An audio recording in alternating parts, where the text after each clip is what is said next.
Boa noite. Muito obrigado pela presença nesta nossa sessão de encerramento do evento A Câmara Curiosa, Cinema e Ciência. Eu vou, para introduzir esse último evento dentro da nossa programação, eu vou refazer, Jane, os agradecimentos. Eu acho justo, né, relembrar todo mundo que ajudou essa mostra a acontecer. Então, agradecer muito ao César Turim, aqui da Cinemateca Brasileira, nosso querido amigo, que é um incentivador de longa data desse evento. E eu agradeço meus amigos Cícero e Jane, estão aqui presentes, co-organizadores do evento, né, nós três. A curadoria dos filmes do FEFICE, uma curadoria muito legal, que a gente viu no primeiro dia, que foi feita por Frederico Lafitte, Luiz Felipe Chaia Pego, o pessoal da produção audiovisual, Nin Alencastro, né, a vinheta feita pelo Milton Zan, agradecer novamente, a legendagem também, né, dupla jornada, né, legendagem, montagem, tudo está de parabéns, ficou lindo tudo, a vinheta ficou maravilhosa e o trabalho também de legendagem foi fundamental. Agradecer aos nossos pesquisadores convidados, né, nossos palestrantes que vieram aqui, Roberto Serra, da UFABC, a professora Márcia Regina Barros Silva, da USP, o professor Daniel Vanzella, da USP também, de São Carlos. Agradecer muito ao meu querido amigo André Ozon, que participou da musicalização do filme da sessão anterior, né, do cirurgião Eugênio Louis Doyen, né? O design e editoração da Débora Seton. Agradecer o nosso querido cineasta convidado Marcelo Gomes, que nos presenteou com o filme Criaturas da Mente, né, que muitos de vocês viram no primeiro dia. Comentar que esse evento é uma realização da Cinemateca Brasileira, e aí vai nosso agradecimento à sociedade, à associação, né, a Sociedade Amigos da Cinemateca, e a toda a equipe técnica da Cinemateca aqui, pessoal da cabine, da projeção, Ronald, né, e todos que nos assessoraram aqui. O FEFICE, que é o Festival de Filmes Científicos, né, que é um parceiro desse evento. A Universidade Nacional de Singapura, que cedeu também a programação dos Quantum Shorts, né? O Laboratório de Imagem Científica da Unicamp, grupo de pesquisa ao qual estamos afiliados, Cícero, Jane e eu. O apoio CAPES PROAP, né, pelo doutorado em Ciências Sociais da Unicamp. E o agradecimento pessoal ao César Turim, que eu já mencionei, Roberto Soares, Xin Yi, do Centro de Singapura, né, Centro de Tecnologia Quântica de Singapura, José Inácio Latorre, da Universidade Nacional de Singapura, a FIAF, né, que é a Federação Internacional, né, dos Arquivos de Filmes, Camila Leal, Videofilmes, Rafael Martins, Felipe Turati, o Conselho de Doutorado em Ciências Sociais da Unicamp, e agradecer a todos os autores e autoras de filmes que foram exibidos aqui ao longo desse festival, realizadores de diferentes épocas, né? Gente nossos amigos que estão aqui presentes, assim como os realizadores aí pioneiros, né, que a gente exibiu alguns filmes do primeiro cinema aqui. Bom, então agora vamos passar para a sessão propriamente seguida dessa homenagem, dessa sessão de homenagem ao cineasta Benedito Junqueira Duarte. Aqui, a maior especialista na obra na obra de Benedito de B.J. Duarte, que é como ficou mais conhecido, né, por meio da imprensa e publicamente, né, é a professora Márcia Regina. Ela vai poder falar com mais propriedade sobre as múltiplas faces do BJ Duarte. Aqui a gente viu uma face dele, que é a face cineasta, né? E é essa face que a gente está homenageando, e provavelmente vai ser o foco da nossa discussão aqui. Imagino que vocês tenham perguntas sobre os filmes, que a gente só conseguiu passar 2, porque são filmes que têm uma duração razoável, é difícil colocar numa sessão muitos filmes dele, né? Então, nós tivemos que selecionar, e aí elegemos esses 2, né? Se é a primeira vez que vocês têm contato com a obra desse cineasta, a gente acredita que esses tenham sido 2 bons exemplos, né, do cinema científico de caráter cirúrgico, né, médico, né, feito no Brasil. Então, eu agradeço muito a presença da professora Márcia Regina Barros e Silva, que eu vou introduzir, é professora do Programa de História Social da Universidade de São Paulo e autora de vários artigos sobre história da ciência no Brasil, incluindo BJ Duarte e seus filmes cirúrgicos. Então, se alguém aqui estiver interessado em conhecer mais sobre a faceta do BJ Duarte, cineasta científico, né, porque ele também foi crítico de cinema, né, foi fotógrafo, mas quem quiser conhecer mais a obra do BJ Duarte, cineasta científico, a fonte, a referência principal é a professora Márcia Regina. Então, muito obrigado, professora Márcia Regina, por aceitar o convite, para estar presente aqui conosco. É uma honra tê-la aqui nesse fechamento da nossa mostra. Então, mais uma vez, obrigado pela presença de todos. E a professora Márcia vai falar algumas palavras e também vai oferecer uma introdução, né, um pouco. Acho que quem esteve aqui antes viu, né, que nós tivemos os físicos, né, apresentando também slides. A professora Márcia vai apresentar. Então, com a palavra, a professora Márcia Regina. Muito obrigado, professora. Se não tiver, eu posso passar o meu. Alô?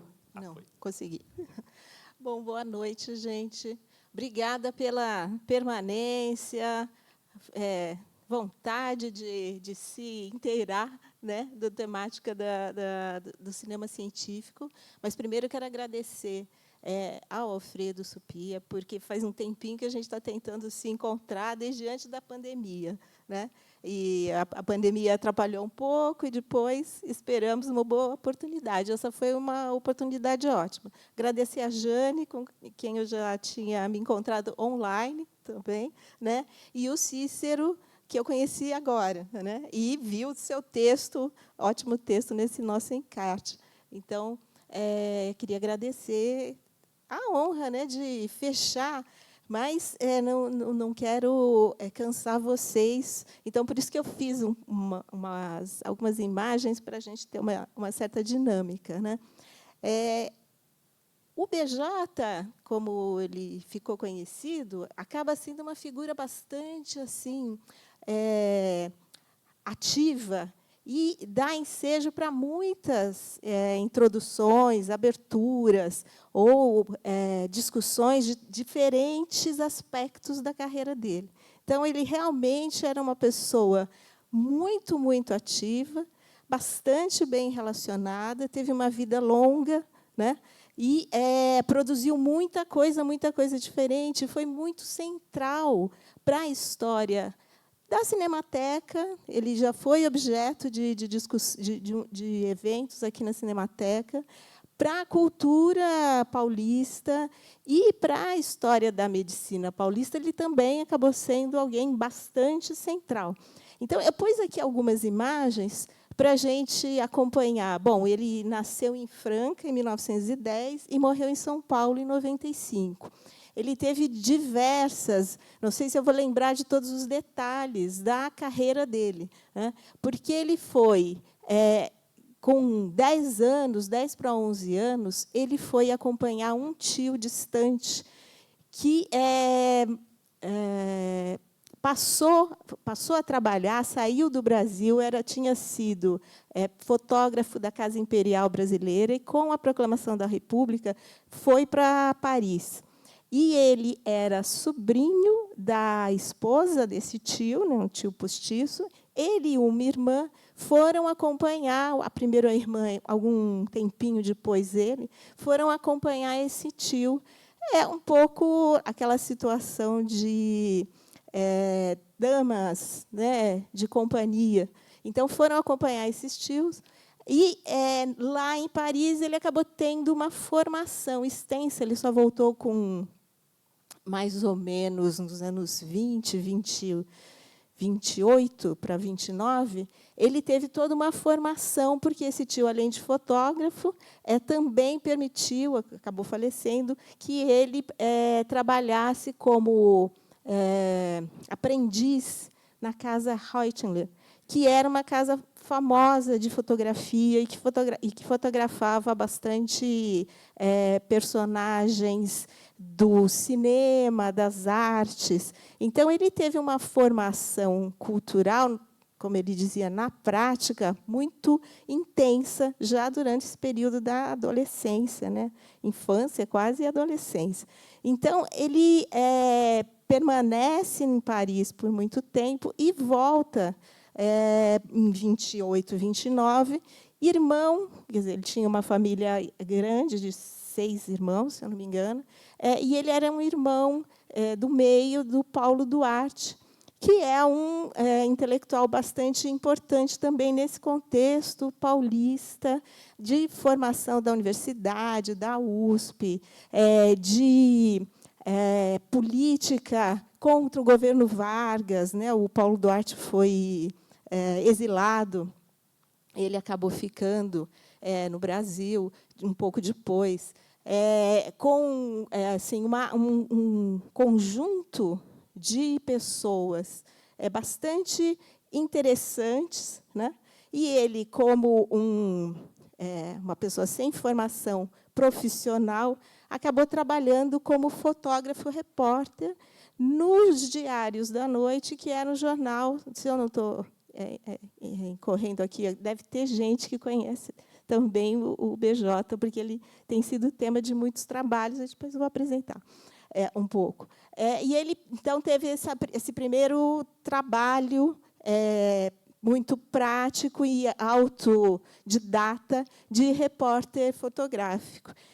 E, como vocês devem ter percebido pelos 2 filmes, pelo menos, ele gostaria de ter sido médico.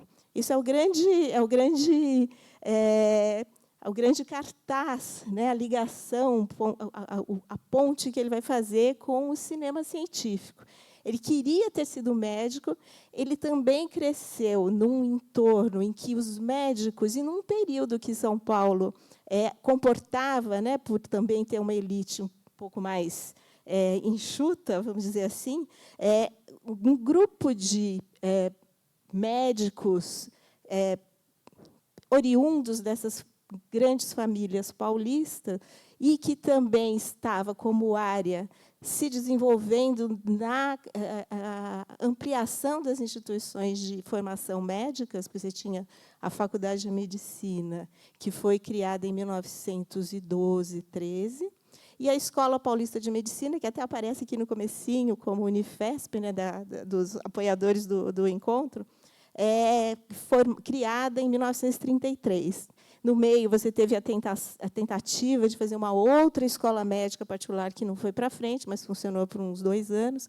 Enfim, você tinha um conjunto também de situações em transformação, e é aquele período que São Paulo está crescendo, né? Crescendo economicamente e, consequentemente, a cultura, em geral, o teatro, o cinema, as artes, você está muito próximo da questão dos modernistas, eles se encontram, né, em várias circunstâncias diferentes. Então, o BJ, que tinha muito contato com médicos também, amigos da família, e participantes dessa comunidade, vamos dizer assim, dessa elite paulista, tinha o desejo de ter estudado medicina, mas eles estavam numa fase muito empobrecida da família.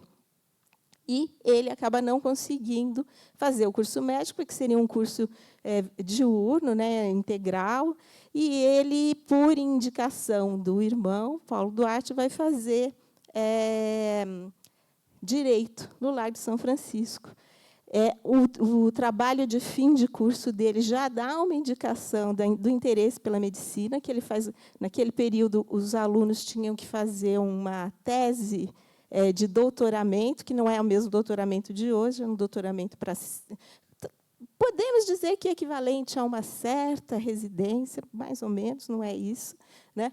Mas ele tinha que fazer um trabalho de fim de curso, e ele fez um trabalho em que ele juntou a prática fotográfica dele como um fotógrafo policial também, que o jornalista corria a cidade atrás de todo tipo de informação.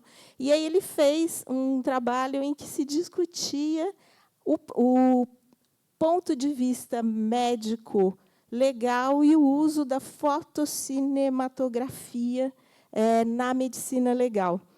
Esse texto, eu não consegui localizar esse trabalhinho, né? Um trabalhinho, porque esses trabalhos geralmente não eram extensos, eram trabalhos feitos no último ano de graduação. Mas já dá para mostrar que ele se encaminhava para juntar essas duas coisas.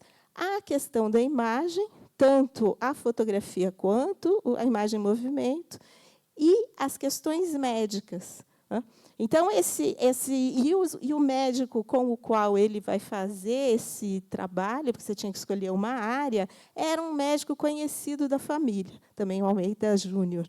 Então, ele circula desde muito cedo, jovem, nesse contexto de aglutinação entre esses dois aspectos, né?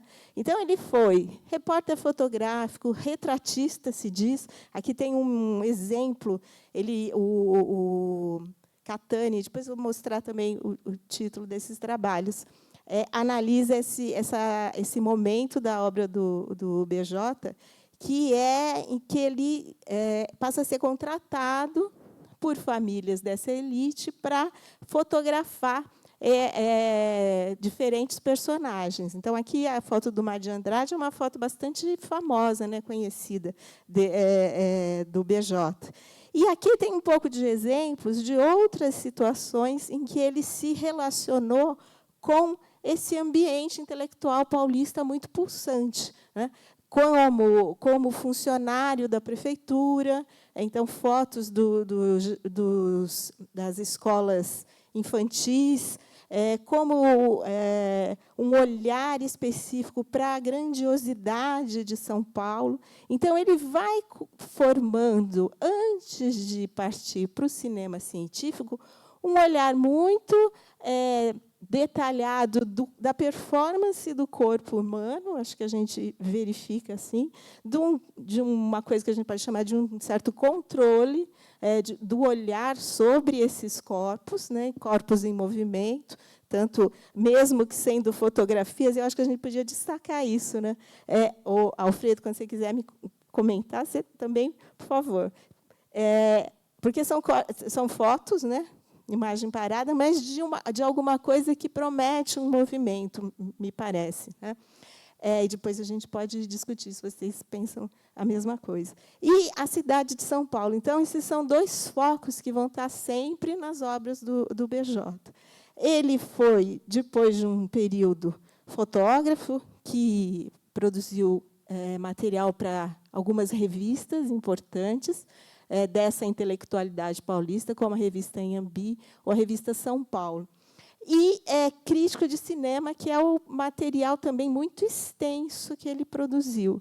Ele deixou de trabalhar trabalhou em todos os jornais de São Paulo, Grupo Folha, Grupo Estado, e passou a ser um crítico de cinema, alguma coisa que não era muito usual até o período que ele inicia uma crítica cinematográfica bastante constante, de todos os filmes que estreavam, né, no Brasil, e ele tinha um olhar muito dirigido para a produção internacional, principalmente norte-americana, mas os franceses, na verdade, os grandes cineastas, dos quais ele era bastante admirador, né?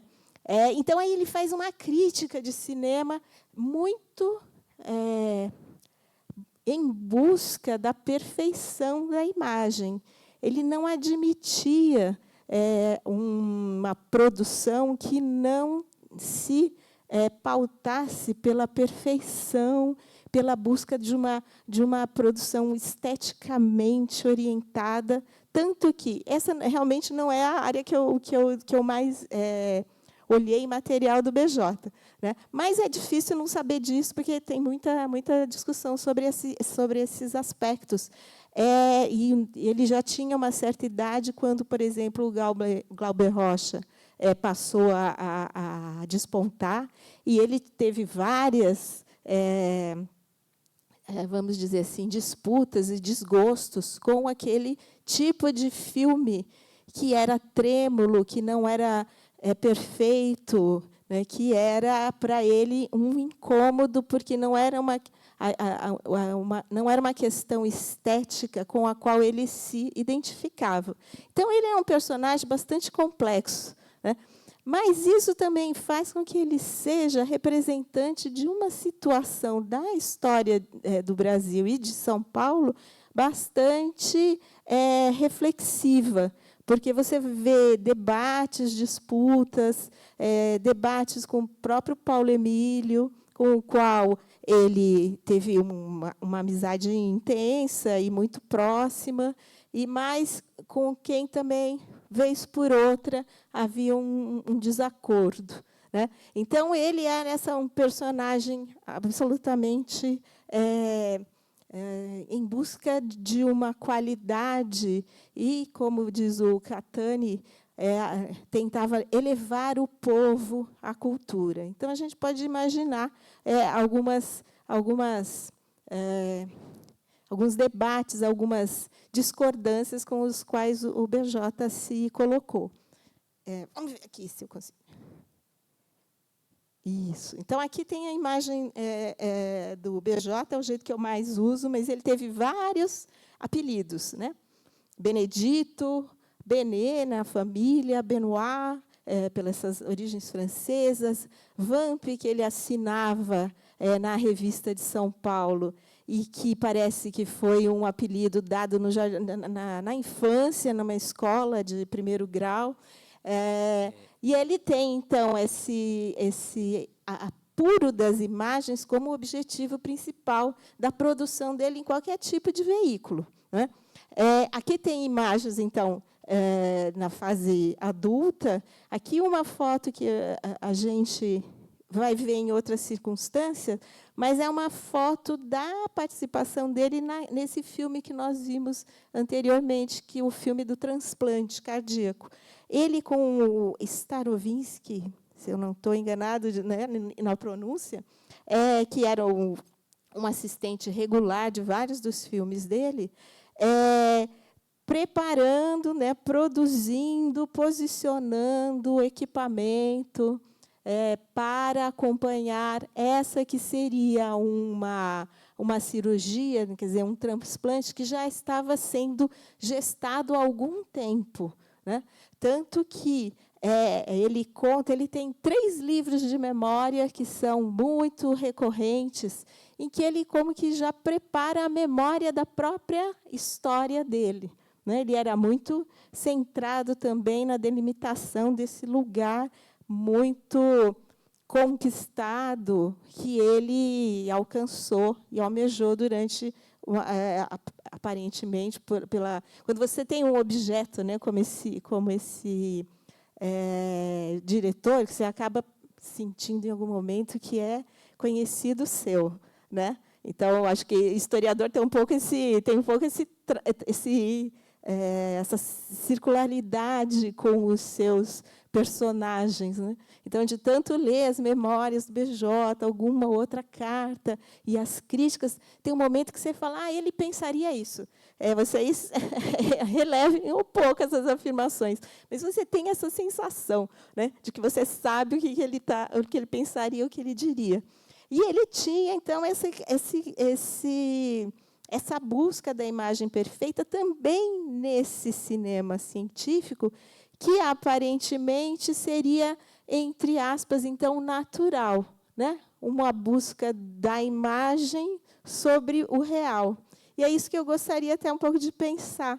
Se tiver alguma coisa que eu acho mais importante de ficar, é que essa relação nesse cinema com a produção de imagens serviria para nós que estamos assistindo, não para a gente sofrer, que nem a gente sofreu hoje vendo os filmes anteriores, e nem para a gente se tornar, no caso dele, médicos, né? Embora algum médico possa ter um proveito, né, a assistir essas imagens. E essas, em particular, não seriam também de divulgação científica classicamente como a gente imagina, porque a divulgação vai visar nos introduzir numa área, numa especialidade, nos dar algumas ferramentas para entender o mundo, entender essa produção. Eu acho que, no caso desses filmes, a gente vai ter que entender por um outro ponto de vista, porque nós aqui, plateia, e nós, como estudiosos desse tipo de obra, não vamos fazer nenhum desses percursos. Mas, então, o que a gente vai olhar, né, quando a gente for ver esses filmes?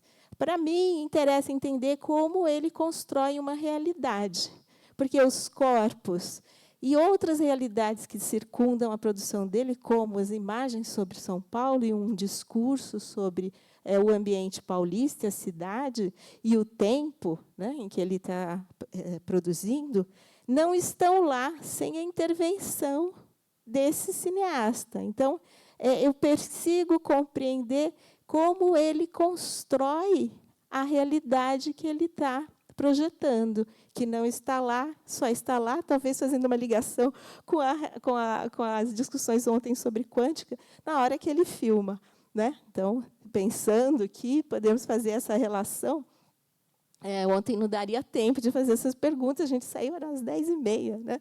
Mas seria uma relação divertida de fazer. Então, quando ele vai preparar a câmera para filmar a cirurgia, que é uma cirurgia importante, né? A 17ª cirurgia de transplante no mundo, a primeira no Brasil e a primeira na América Latina. Então, tinha duas situações ali. Registrar aquele ocorrido, que é um evento histórico, né? E servir, talvez, de informação, demonstração para um público que queira, então, especialista, que queira fazer algo semelhante.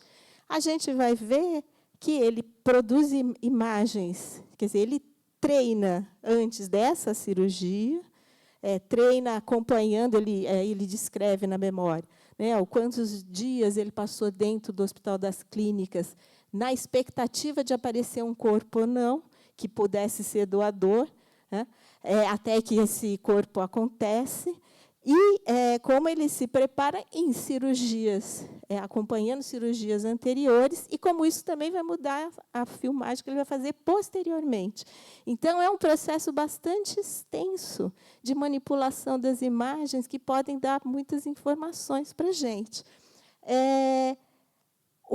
Essa primeira imagem, B.J. Duarte, Caçador de Imagens, é a capa de um livro póstumo que saiu em 2007, por trabalho muito próximo da família e da Cinemateca, em em expor num conjunto coeso as imagens e amostras de imagens que ele fez durante toda a vida, mostrando facetas diferentes da imagem parada, estática, e da vida dele. Então, é um livro que me parece que tem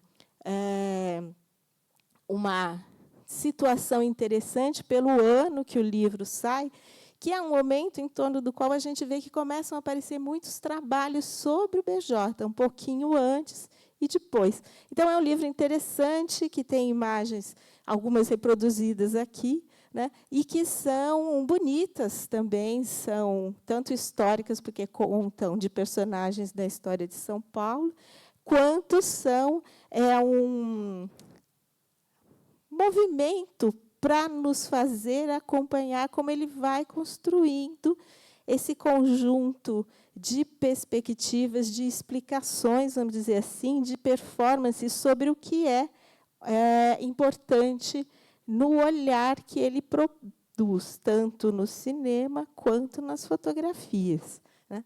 Então, ele me pareceu interessante contar um pouquinho.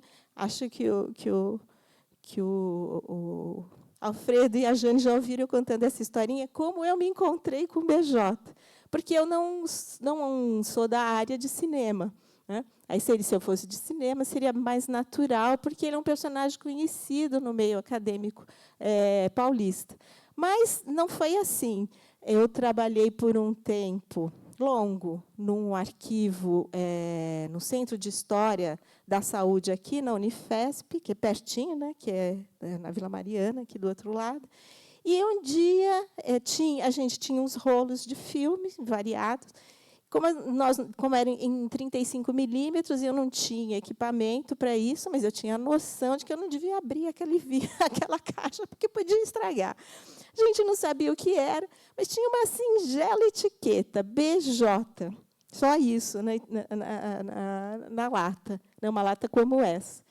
E um dia, essa professora Hilda Machado, que era professora na época da Universidade Federal Fluminense, passou a se interessar por microfotografias produzidas pelo Alberto Federman, que é um fotógrafo que atuou aqui também próximo, no Instituto Biológico. Naquela época, ela não tinha nenhuma noção sobre essa história da saúde em São Paulo. Eu não tinha nenhuma noção sobre BJ, mas nós duas nos encontramos sem querer. Na verdade, não foi sem querer. Ela foi até o centro em que eu trabalhava, imaginando que talvez lá tivesse algum material do Federman. Eu digo isso imaginando porque era muito perto aqui, o biológico. O biológico é o lugar onde a gente trabalhou e tem uma produção de mais de 2.000 e tantos, até mais, microfotografias, mas fotografias também em vidro. É um personagem interessante que não foi estudado. Tem 1 ou 2 pequenos artigos sobre ele, e ele está totalmente, vamos dizer assim, disponível para ser analisado, né? E o Alberto Federman tem mais ou menos, acho que ele nasceu até antes de 1900, vem para o Brasil em 1924, tinha feito Faculdade de Belas Artes e tal, e passa a trabalhar com fotografia e vai ser convidado pelo Arthur Neiva, que é um sanitarista bem importante da medicina de São Paulo, e que, depois de um período, vai trabalhar no Instituto Oswaldo Cruz, lá no Rio. Mas que, naquela época, estava atuando junto ao governo do Estado na tentativa de debelação de uma praga do café, a broca do café. Tanto que aqui o Instituto Biológico vai ser criado em 1927 para responder a esse problema pela Secretaria de Agricultura. Então, ele convida o Federman para fazer as imagens, tanto dessa comissão de estudos, né, comissão de estudos da debelação da praga do café, quanto imagens das viagens que eles faziam por São Paulo.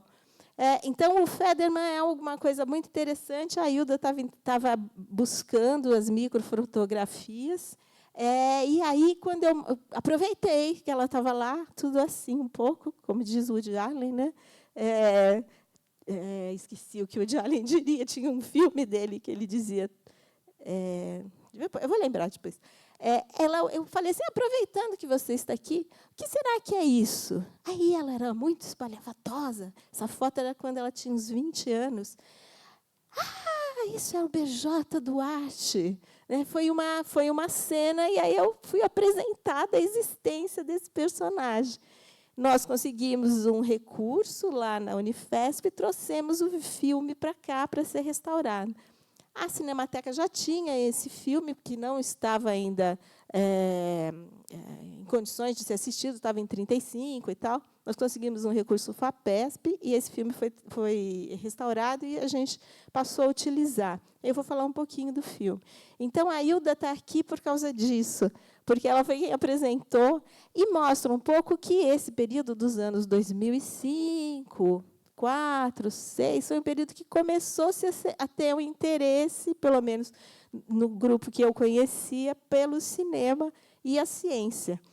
Isso aqui eu só coloquei para fazer uma divulgação de um livro da Hilda, que tem a apresentação desse poeta Ricardo Domenech, que não conheceu a Hilda e faz uma apresentação póstuma também, buscou publicar esse livro com a família, buscou os originais, faz uma introdução super bonita, mostrando uma delicadeza da produção da Hilda, e está publicado pela 34. Mas isso aqui é totalmente merchandising da minha parte, só para vocês saberem que existe a Hilda Machado. Então, essa situação foi divertida e foi um início. Eu nunca fiz uma tese sobre o BJ. Foram diferentes aproximações. Eu até gostaria um dia de fazer um trabalho mais completo. Mas por que essa aproximação? Porque eu estudava saúde em São Paulo. E o sanitarismo em São Paulo, a questão da construção dos serviços de atendimento ao público no trato sanitário das doenças epidêmicas me interessavam. Eu estudo saúde, Santa Casa, porque eu comecei a ver, então, uma aproximação, além da ciência, eu não tinha visto os filmes de cirurgia nessa época, né? Eu tinha visto filmes institucionais dele. Nesse processo, aqui a Cinemateca tem bastante material do BJ. E alguns filmes estão acessíveis, naquela época só presencialmente, agora alguns estão até no site. Né? E os filmes acessíveis dele são os filmes institucionais, porque ele tinha uma aproximação também com o poder, né, com os poderes instituídos. Aí é clara a participação dele no governo do Estado, na prefeitura, em situações institucionais que permitiam tanto ele ter uma verba, uma renda, quanto produzir as imagens que ele imaginava serem interessantes. E eu vi nesses filmes de início uma aproximação muito grande, não apenas então com a ciência, mas com uma expectativa sobre a história da saúde em São Paulo. Aqui eu pus, então, referências de uma fase da carreira dele em que ele trabalhou no Departamento de Cultura, na Prefeitura de São Paulo, quando Mário de Andrade foi chamado para construir, então, esse serviço, né, de cultura, vamos dizer assim, em que tinha um setor de iconografia. Esse pequeno setor de iconografia recebeu um material na prefeitura do Fábio Prado, né? Eu não coloquei aqui, depois continuou do Prestes Maia. Eles tiveram acesso, receberam como oferta, compraram vários álbuns de vistas, né, de imagens sobre a cidade de São Paulo em transformação. Então, esse período que São Paulo se transforma na grande metrópole que a gente reconhece dali para frente, depois dos anos 20. Né? Antes disso, São Paulo era uma pequena vila. Né? Isso é reconhecido, repetido por muitos desses memorialistas sobre a história de São Paulo. E esses álbuns de fotografia, em geral, eram também álbuns que foram solicitados, tem uma palavra, foram requisitados, né, foram comprados, adquiridos pela prefeitura, pelos órgãos públicos que queriam registro das suas performances no poder, né? O que o BJ fez? Ele propôs ao Mário de Andrade, então, acompanhar esses mesmos pontos de vista anos depois e mostrar, então, uma transformação do ambiente urbano paulista. Então, você vê que, em alguns casos, como no álbum do Militão, ele toma a posição exatamente no mesmo ângulo e ponto de vista, mostrando essas modificações no cenário urbano, né? E esse cenário, aqui, por exemplo, tem 2 imagens que é de um álbum de fotografias que pertence ao Instituto de Higiene da Faculdade de Saúde Pública, que vai vir a ser a Faculdade de Saúde Pública da Faculdade de Medicina da USP em 1934. Então, o Horácio Paula Souza é um higienista, também muito interessado na formação dessa saúde pública moderna, né, para o estado de São Paulo, e ele tem um álbum das circunstâncias em que estava a saúde naquele momento. Então, a gente vê uma ambiência, né, de uma cidade muito rural, e os serviços, um exemplo, os serviços que estão sendo criados, como os serviços de puericultura. Então, ele tem uma aproximação com a população pobre, né, e com a cidade em processo de urbanização. A gente poderia, não é um trabalho feito ainda, mas a gente poderia tentar acompanhar exatamente todas essas passagens que o BJ simula, vamos dizer assim, nas suas produções, tanto fotográficas quanto nos filmes.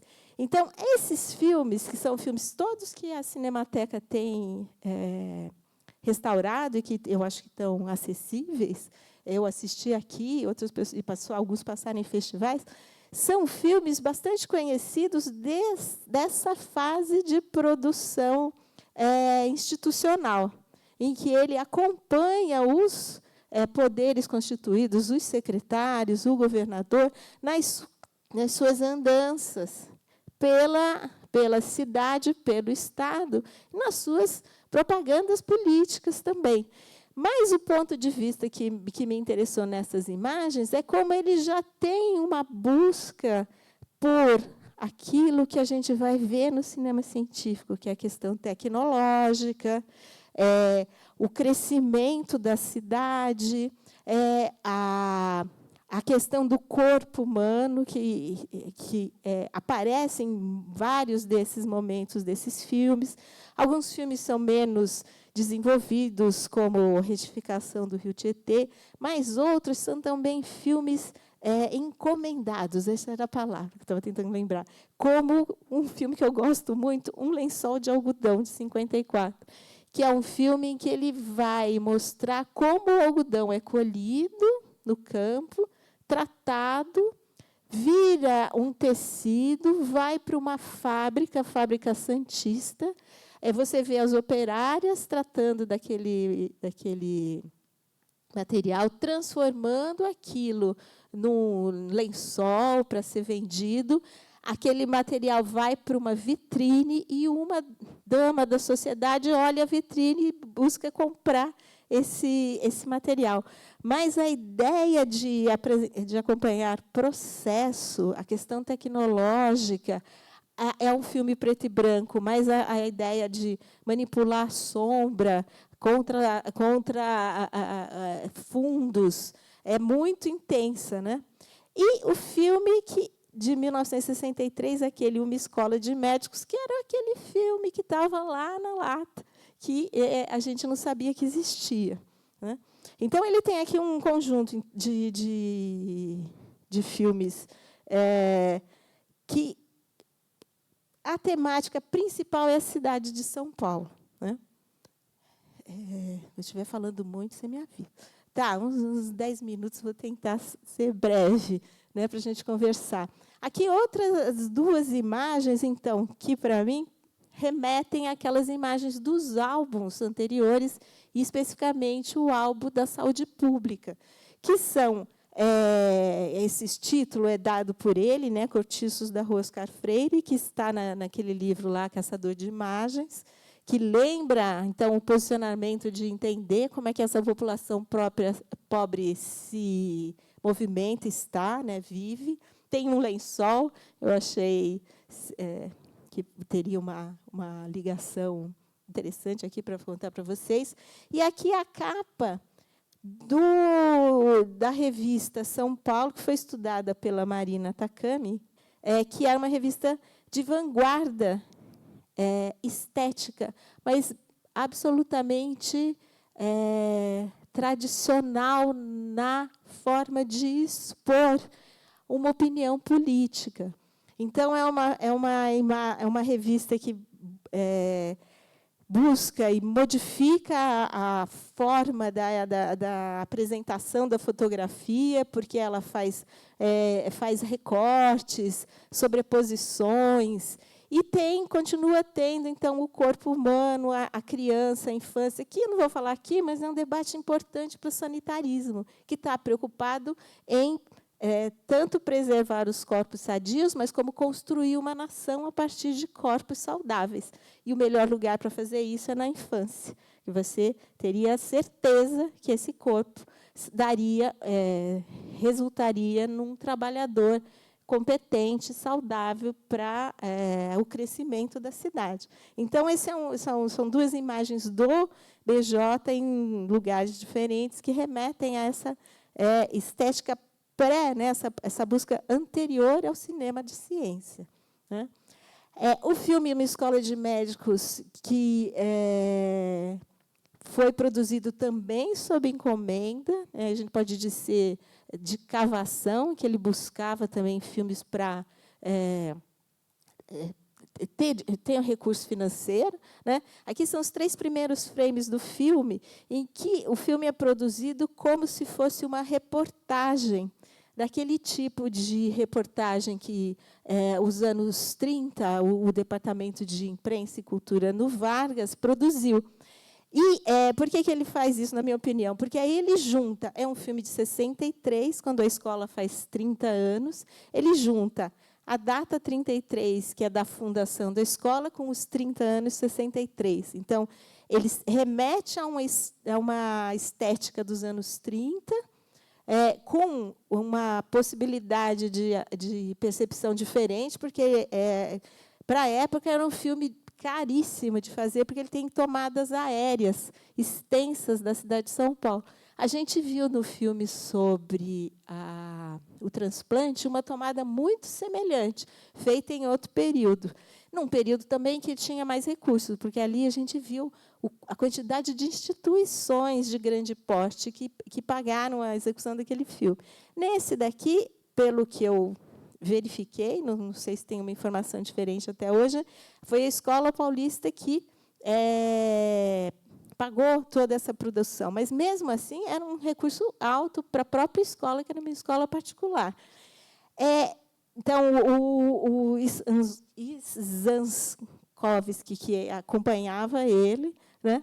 E a ideia de colocar a instituição, Escola Paulista, que é esse prédio que é aqui do lado, né? O Hospital São Paulo, o prédio principal da escola, que é aquele... não, aqui não tem. O que está nessa ponta esquerda. E aqui o Instituto Médico Legal da Escola Paulista. Num ponto de vista amplo, em que ele mostra tanto a cidade, quanto mostra a inserção da instituição médica dentro da cidade. Né? Que ele fez a mesma coisa no filme de hoje que a gente viu. E esse seria a locução inicial, mostrar como a busca é por entender o Brasil e São Paulo nesse contexto de transformações, de progresso, e relaciona, então, essa cidade com um cenário de experiência, e experiência também sobre o ensino superior. Então, esse filme acaba refletindo, resumindo um pouco esse ponto de vista institucional, mais uma vez, nesse caso educacional.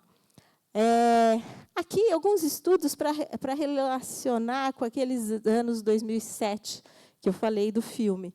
Porque a gente vê algumas teses, a primeira grande texto sobre o BJ é do Afrânio Catani, né?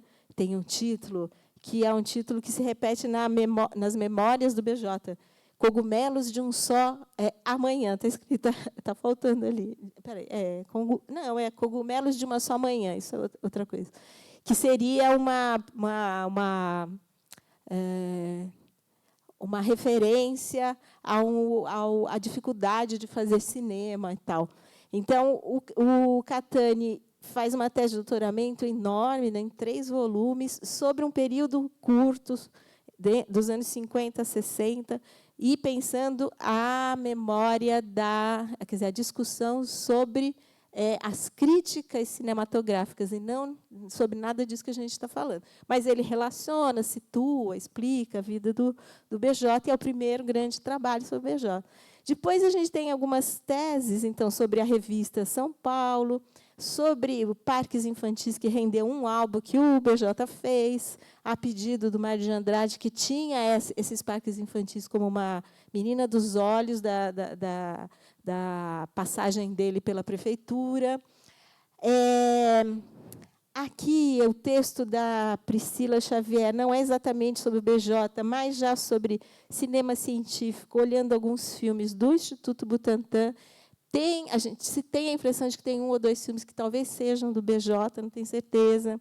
A Ingrid, que agora defendeu recentemente, que teve, eu acho, o grande mérito de juntar uma fase ainda mais difícil ainda, que é do cinema silencioso no Brasil, relacionado à medicina. O Arlindo Machado é um texto clássico, não é uma tese, mas é um texto importante de um autor então, que está muito mais embrenhado na questão do cinema paulista e brasileiro. E eu coloquei o Alfredo não para fazer média, mas porque não tem trabalhos sobre cinema científico, e eu acho que esse é um jeito com uma distância temporal razoável dessa primeira geração para agora, que talvez dê um novo impulso. Então, acho interessante, acho que modifica aqui o que a gente está tentando falar, né? Eu não sei se está muito tarde, a gente vê. Eu tinha pensado em passar um pequeno trecho dos 2 primeiros filmes que eu tinha visto nessa época, aí já de científicos, porque esses científicos são filmes difíceis de conseguir, difíceis de assistir em todos os sentidos, pela própria materialidade dos filmes e porque são filmes que você não vê com prazer, né? Esse filme da cirurgia do olho realmente é um filme bem marcante, né? Quando a gente presta atenção. E aí, aqui, nesses 2 filmes, eu poderia fazer essa discussão da construção de um corpo cirúrgico, um corpo produzido pela medicina a partir da criação desses 2 instrumentos, que seria o marca-passo, que é o objeto do primeiro filme, e uma válvula cardíaca. Então, aqui a gente já teria um resumo do que, em geral, o BJ faz. Ele pega, nós vimos hoje, uma direção científica de algum médico, que dá, então, as coordenadas do conteúdo, mas que estão, pelas memórias dele e dos próprios... O Jatene, por exemplo, eu consegui entrevistar, pela memória do próprio médico, que dizia que ele dirigia a cirurgia. Faça assim, faça assado, tira a mão daqui, põe a mão ali, usa esse tipo de luva, aquela cor de lençol. Então, ele tem uma ascensão sobre esses médicos, mas há uma direção científica que conduz também os aspectos técnicos, né? Aqui ali vocabulário que a gente não reconhece, né? Que não somos formados para entender. Então, isso se resumiria nesses 2 filmes.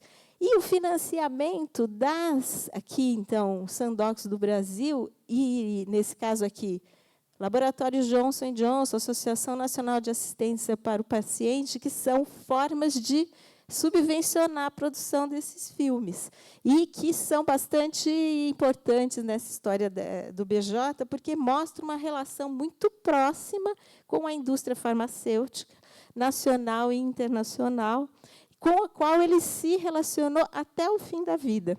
Né? Então, indo para eventos, indo para congressos, voltando, pagando e possibilitando a execução dos filmes. Então, são 2 filmes que mostram também uma, vamos dizer assim, funilaria da medicina, porque esses 2 equipamentos eles não existiam hoje, como a gente poderia imaginar, que o médico liga para um local e encomenda um marca-passo do formato XY. Eles construíam o objeto aqui, por exemplo, os 2, né, marca-passo e a válvula, no Brasil. E na entrevista com o Jatene, ele vai descrevendo a dificuldade de construir um equipamento, que a gente vai ver um pedacinho, com as próprias mãos, usando material de cirurgião dentista, material que ele comprava naquela rua que são coisas de computador.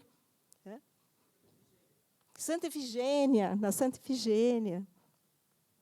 Quer falar? Não, que ele comenta que conseguiu com protético, né, fazer moldes, né, porque até parece que conseguiria se importar a válvula, mas era inviável uma válvula, né, então ele precisou criar, né, essa válvula nacional. Né, exatamente.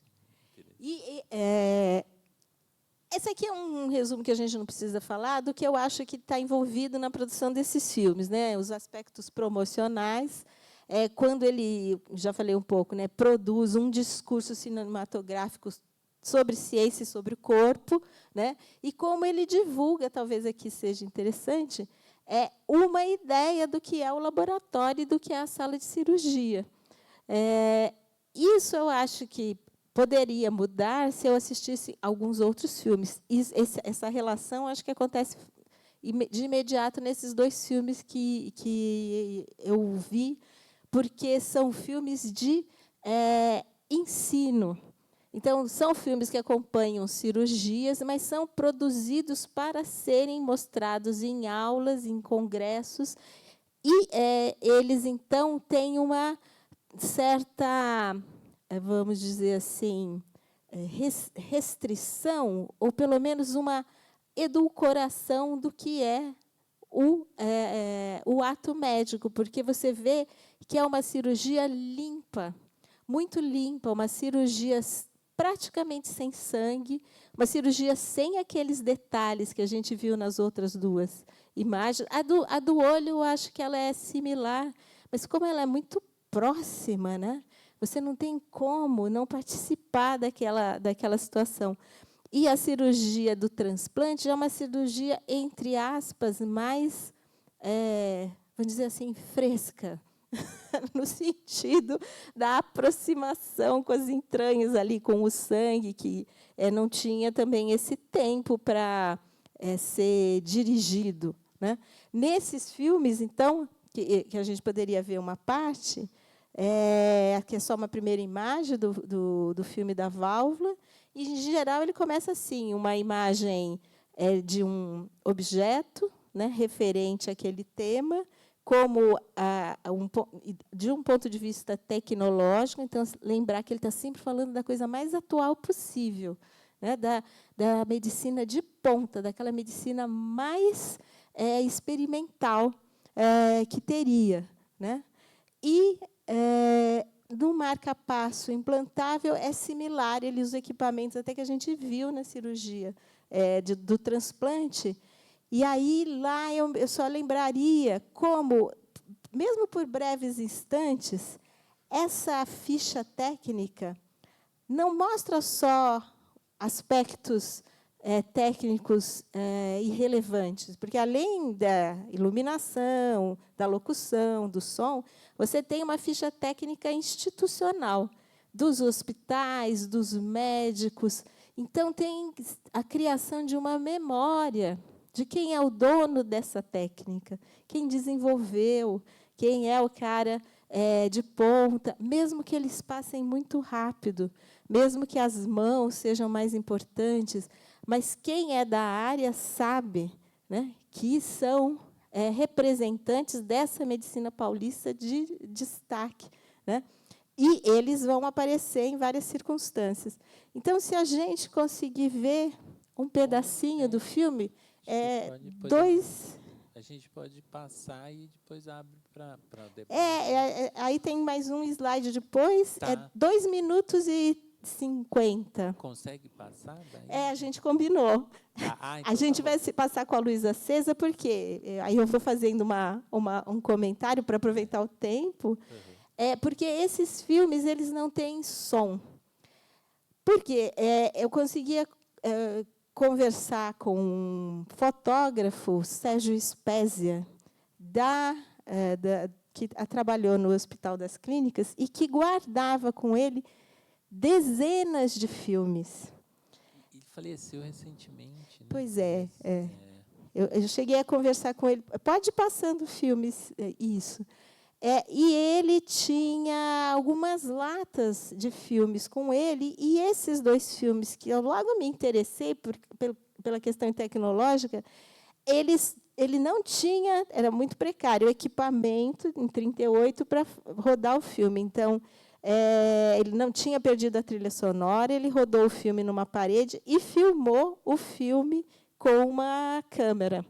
Então, o que a gente está vendo é a filmagem do filme passando, e foi com isso que eu trabalhei por um tempo. A locução, eu achei, em alguns momentos, uma descrição com a segunda esposa, Ruth Aparecida Guinag, que morava perto aqui da Cinemateca. Então, eu vi uma certa descrição, e, quando eu entrevistei o Adib Jatene, ele tinha acompanhado esses, porque as mãos que aparecem manipulando esse material são ou do Adib ou da Ruth, que era enfermeira. E passou a trabalhar com BJ, depois eles se casaram. E aí o Adib é exatamente aquilo que o Alfredo lembrou.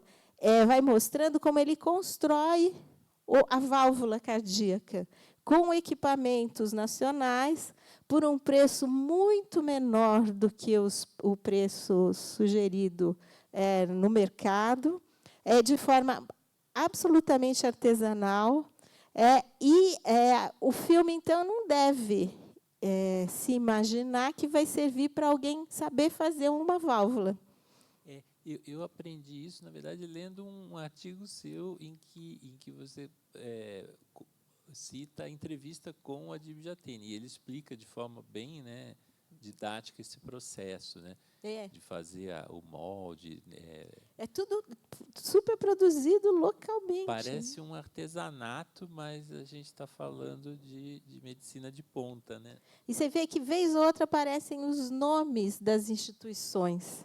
Isso, para mim, é uma marca da construção da memória também, com a qual ele está preocupado, e esses médicos que contratam também estão, né, principalmente para dizer quem fez essa produção. Porque você tem o artigo médico, que pode servir de registro dessa memória, além de ser um artigo de especialista, mas você tem que dizer isso para o público.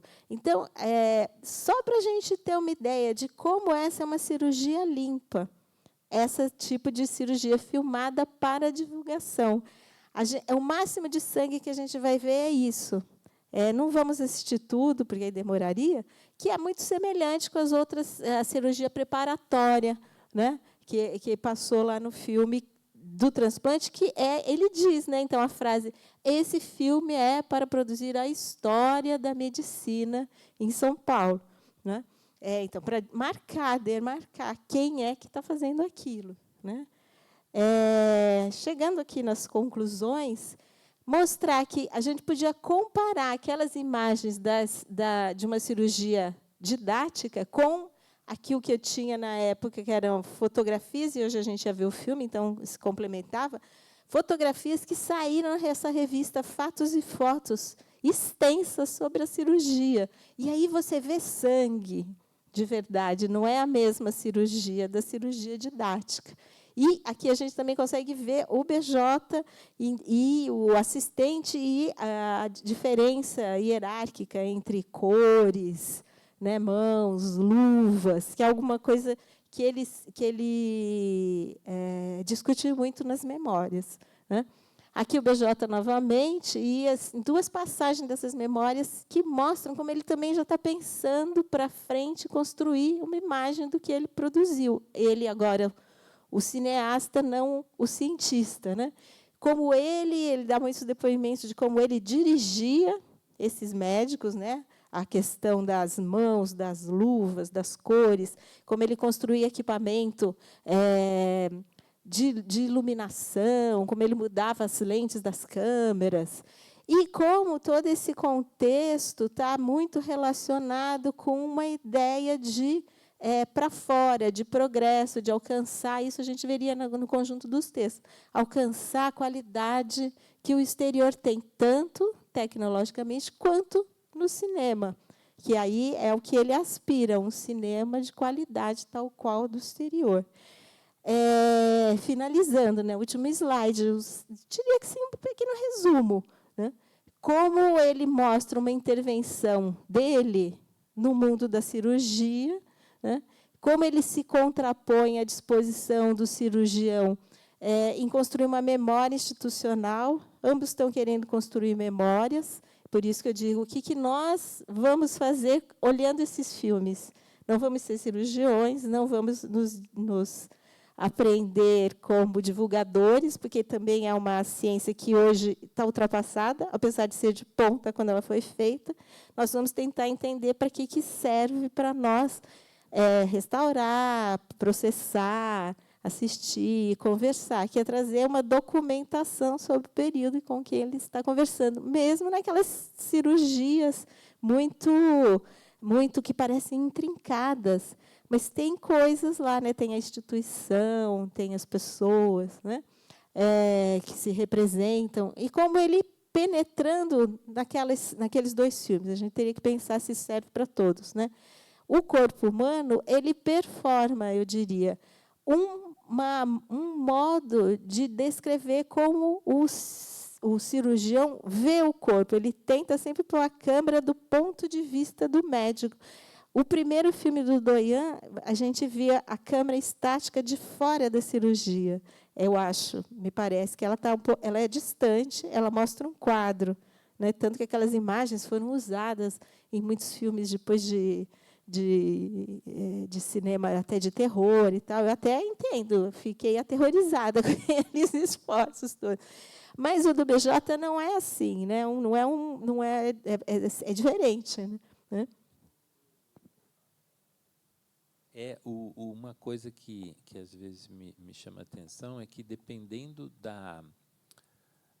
do acesso que o cineasta ou o cinecientista, né, tem a recursos, né, e a equipamentos e tal, obviamente o filme se comporta de uma determinada maneira. Então, por exemplo, alguns filmes do Doyen, a gente imagina que é a câmera fixa, né, de focal fixa, e o filme que a gente viu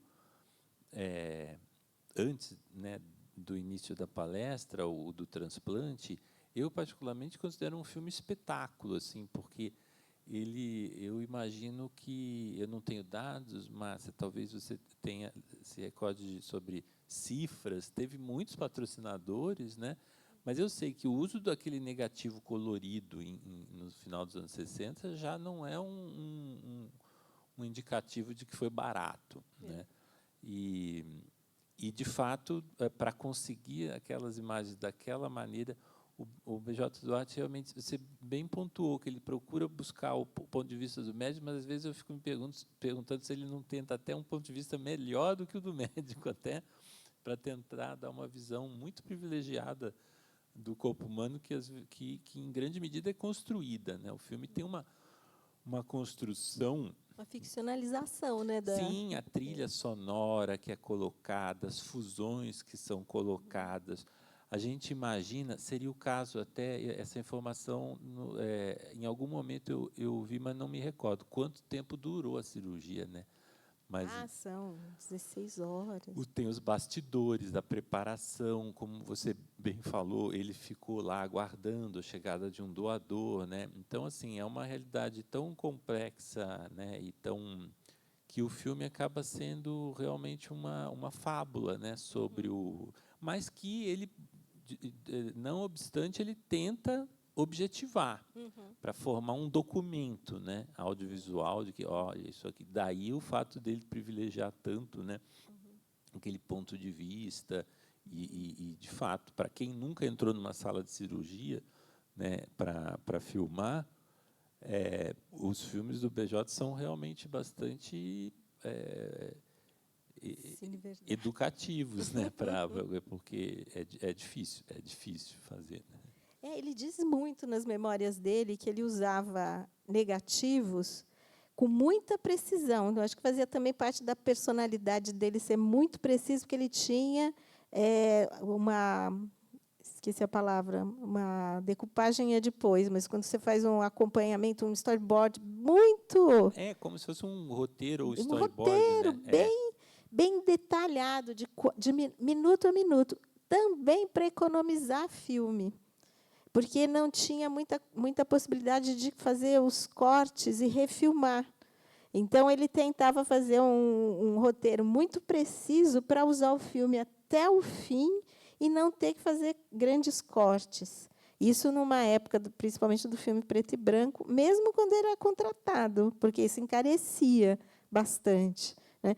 Claro que, com o tempo, isso muda, e esse filme do transplante realmente ele diz, né, o ponto culminante da minha carreira. Aí tem aquela informação que todo mundo deve saber, talvez tenha ouvido. Ele recebeu depois um prêmio, como vários prêmios nesses congressos e tal, mas os prêmios que ele gostava de repetir, né? Ele foi professor emérito de medicina da Faculdade de Medicina, quando ele não era médico, nem era professor. Isso é raríssimo, né? Então, ele é um professor emérito da Faculdade de Medicina. As cinzas dele estão enterradas no jardim da Faculdade de Medicina, na frente do prédio do Dr. Arnaldo, numa árvore, tem uma placa. Ele ganhou também um reconhecimento, um título de cirurgião emérito do Colégio Brasileiro de Cirurgiões. Tamanho era reconhecimento do que ele sabia, entendia de medicina, mas o que ele fez pela medicina, né, com essa divulgação. Então, mostra realmente uma relação intensa entre essa intelectualidade e os personagens que são médicos, mas também são... Ele era, quer dizer, ele era irmão cunhado, né, do Sérgio Milliet, que a irmã dele casou com o Sérgio Milliet, e isso era até na casa dele que eu visitei, ainda era a casa que ele tinha vivido. Ele era herdeiro, porque o Milliet e a esposa não tiveram filhos, então ele era herdeiro das obras do Milliet, que tinha algumas... Tem pinturas, ele fazia, né, era pintor, mas escrevia e tal. Então, ele está muito cercado desses homens, principalmente. É um mundo muito masculino, né, diga-se de passagem, alguma coisa que a gente verifica, talvez, pela discussão, que a gente poderia ir por outro caminho, né, mas é um mundo altamente masculino, né, de homens de poder em todas as instâncias da atuação política paulista, e ele, mesmo sendo alguém com inicialmente menos recurso financeiro, ele participa ativamente. Eu acho que no entorno, mas vai ganhando centralidade, né? Então, assim, é um personagem interessante, cheio de opções, tem muito material para estudar, é bem empolgante, porque você pode fazer análises diferentes, você não precisa compartilhar com ele as opiniões estéticas dele para entender o objetivo que ele tinha. Mas é um personagem que, para mim, foi um acesso, né, à questão do cinema, que é muito divertido, né, bem estimulante. Acho que foi ótimo encerrar aqui no festival. Desculpe ter falado muito, eu sempre penso em falar menos, mas aí você vai se animando, lembrando os detalhes, e espero que tenha sido interessante para quem resistiu bravamente até agora. Tá bom? Obrigada, era isso. Muito obrigado.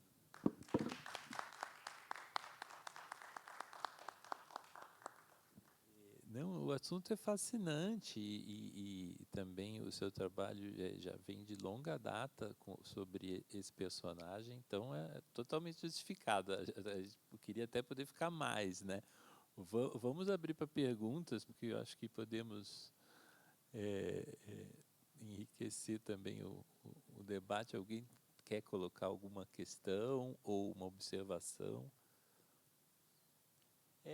Pode talvez Acho que a gente dizer. podia tirar, agradeço a projeção. Obrigado. E podia acender a luz, assim.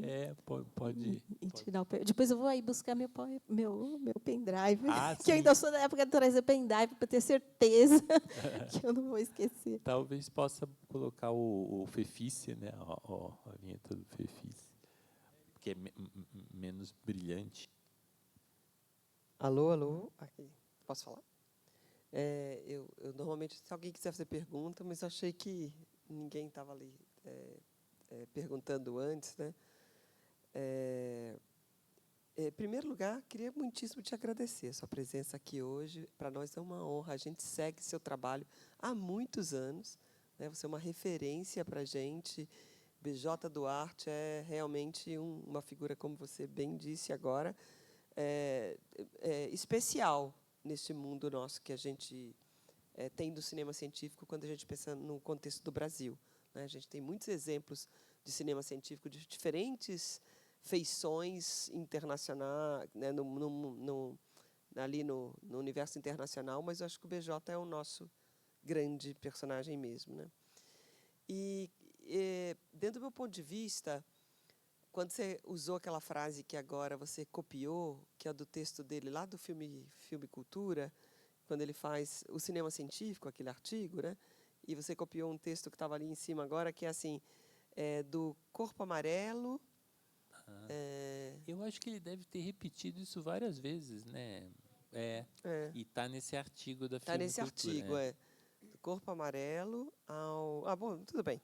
Balé Ao vibrante, ao vermelho vibrante, né? do tecido adiposo amarelo ao Tecido vermelho. adiposo amarelo ao vermelho vibrante, isso.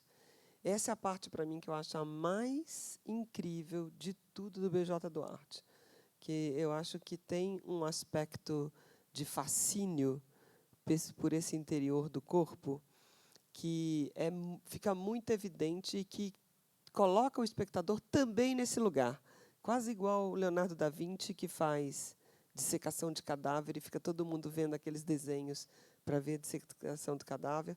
Acho que ele faz uma coisa parecida, de que ele tem ia mais comentar. Hã? Acho que ele ia mais comentar. Então, e a gente fica colocado nesse olho, que é esse olho que fica vendo aquilo e fica olhando até o fim do filme. A gente não tem uma resposta que é satisfatória da lógica do filme, porque cortou, acabou e foi embora. A gente não sabe como é que curou aquele olho, o que aconteceu, se aquele paciente... A gente sabe do outro paciente que ele morreu depois, mas a gente não sabe muito bem. E agora, o olho assim, aquela coisa que entrou vai ficar, vai soltar, aquele negócio... A gente não sabe nada, né? Acabou, a gente viu aquilo lá dentro, acabou e a gente está lá. E acho que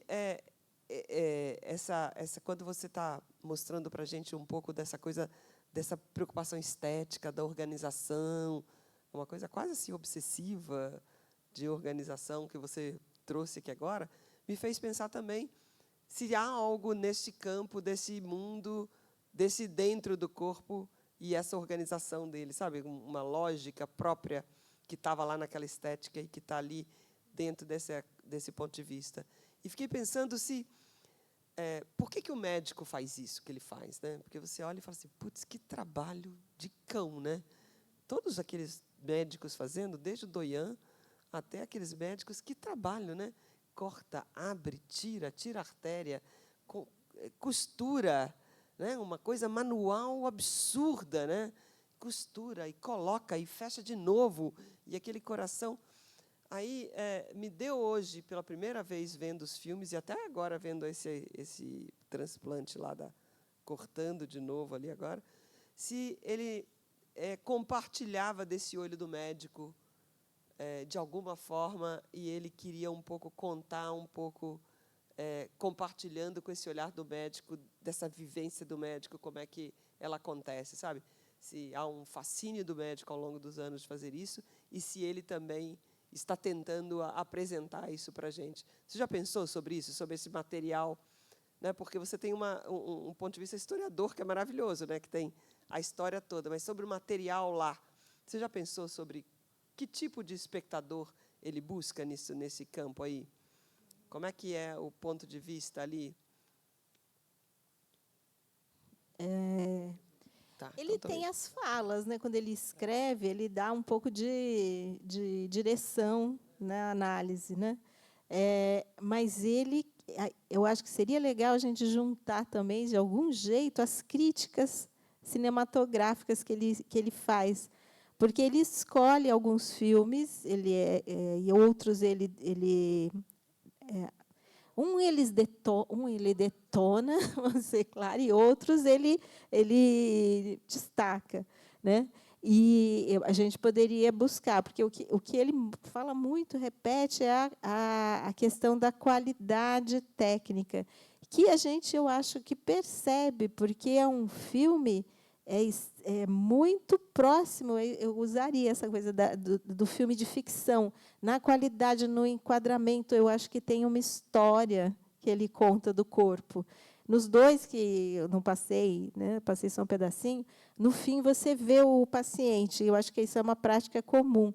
Eles, no fim, mostram o paciente se mexendo, mesmo longe, sem as feições, para dizer, olha, ele não morreu depois dessa interação. Ele tem nos textos ele tem várias pretensões sobre o comportamento humano. Tem muito, me parece uma pessoa muito rígida, extremamente rígida, então extremamente seguidor da ordem, né, e da autoridade. E eu acho que quer se transformar numa autoridade, tal qual os médicos. Tanto que ele pode dirigir o médico, né? Ele dirige o corpo, o médico, o laboratório, os equipamentos. Mas, pelo que consta, ele é uma pessoa super doce, delicada nesse autoritarismo que seria necessário para ter certeza de que tudo vai funcionar. A ideia do balé, ele repete muito, né? Vai funcionar a contento, não vai se perder nada, porque não pode perder. Não pode perder filme, ele não pode perder a questão da trilha sonora, são sempre músicas clássicas, acho que 100% do tempo. Beethoven, Mozart, esse tipo de reflexão da alta cultura. Então, ele traz a alta cultura de algum jeito, o que ele considera alta cultura, para dentro desse laboratório, que é super interessante, essa mistura, né? É bem, eu acho que daria para fazer essas relações, reflexões que você está falando, mais profundas até. Pessoal, eu recebi a informação aqui no meu ponto eletrônico que nós precisamos encerrar para entregar a sala. Alguém teria alguma pergunta muito rapidinha? Sim.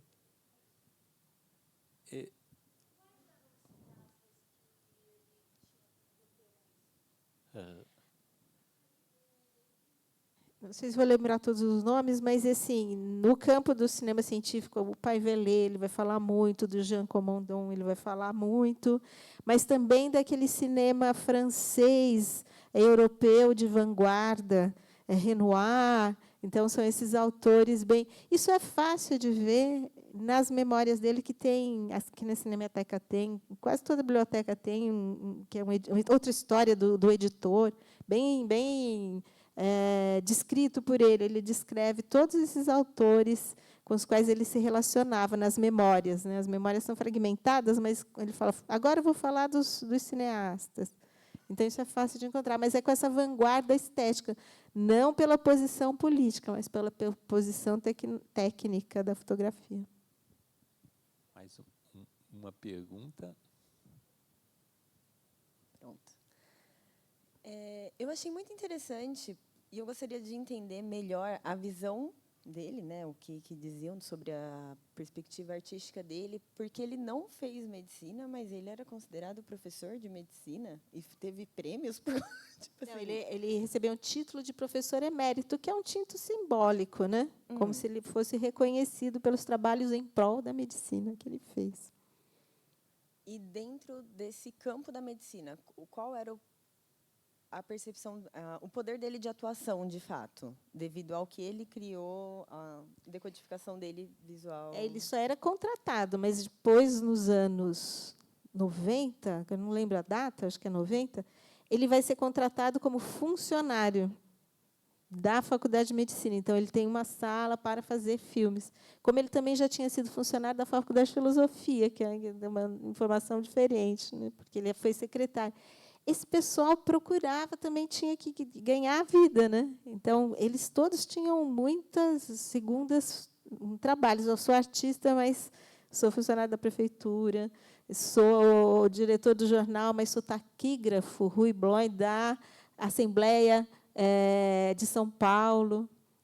E ele tinha uma expertise também que, para essas instituições, era a expertise dele para essas instituições também era um... Hoje você filma fácil, né? Mas naquela realmente não dá.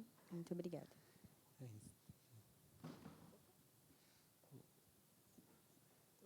Boa noite, Márcia. Bem, eu queria, assim, rapidamente, né, falar por causa do tempo, né? Então, eu conheci você, né, assim, eu sou apreço pelo cinema, né, no curso da Maria Rosário Fabris, né, que é do neorrealismo italiano, né, mas desconhecia que você, na verdade, era uma especialista em cinema de medicina, né? Sim, fiquei sabendo hoje, né? Mas, assim, rapidamente, Márcia, eu queria perguntar, assim, o que eu achei interessante é quando você fala do contexto que surgiu o Instituto Biológico, né? Nesse filme, né? Acho que você falou que é do Arthur Neiva, né? Que fez o filme, né? Um médico sanitarista que foi trabalhar na Fiocruz, que encomendou esse fotógrafo, o Alberto Felderman, né? Para fazer um filme sobre... Fotos, não filme. Fotos, né? Sim, sobre a broca do café, né? Eu achei interessante o aspecto da broca do café, né? Porque eu estudei, né? O que é o agrônomo, né? Da Mitsubishi, né? Que descobriu, né? A broca do café, né? Que é o Kiyoshi Yamamoto, né? Que ele trabalhava, ele fez agronomia, né? Na Universidade de Tóquio, né? E depois ele veio trabalhar na Mitsubishi aqui, e ele descobriu, né, a broca do café, né, e ele ficou muito reconhecido, né, o trabalho dele, assim, internacionalmente, né. Mas, assim, né, eu acho que isso me chamou a atenção, né, porque quando você fala, assim, vamos dizer assim, da realidade da medicina do Brasil, é um pouco a medicina tropical, né, que eu, inclusive, participei, né, de um seminário, né, lá na USP, né, no antigo anfiteatro, né, primeiro, que em 2008, no Centenário da Migração, que era assim, era um estudo comparativo da Universidade de Keio, do Japão, com a Universidade de Medicina da USP, né, em dois campos, na medicina tropical e no direito comercial, né.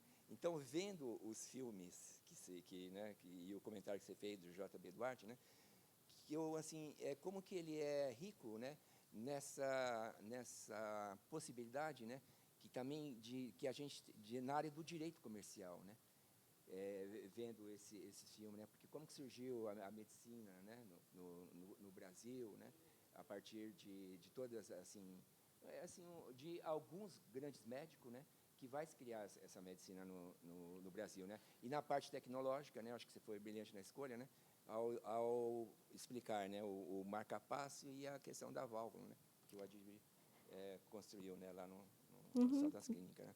Então quer dizer, é muito mais amplo, né? Eu acho que essa sua pesquisa, né, na área da medicina, né, que não só coloca essa questão, né, do cineasta, né, da medicina, o J.B. Duarte, mas também o que é a questão da medicina no Brasil, né, que é uma medicina tropical, né? Ixi, aí seria uma história longa, né? É porque a gente está falando de um período muito extenso. A medicina tropical realmente é uma área importante que tem uma tradição desde Oswaldo Cruz e antes, né?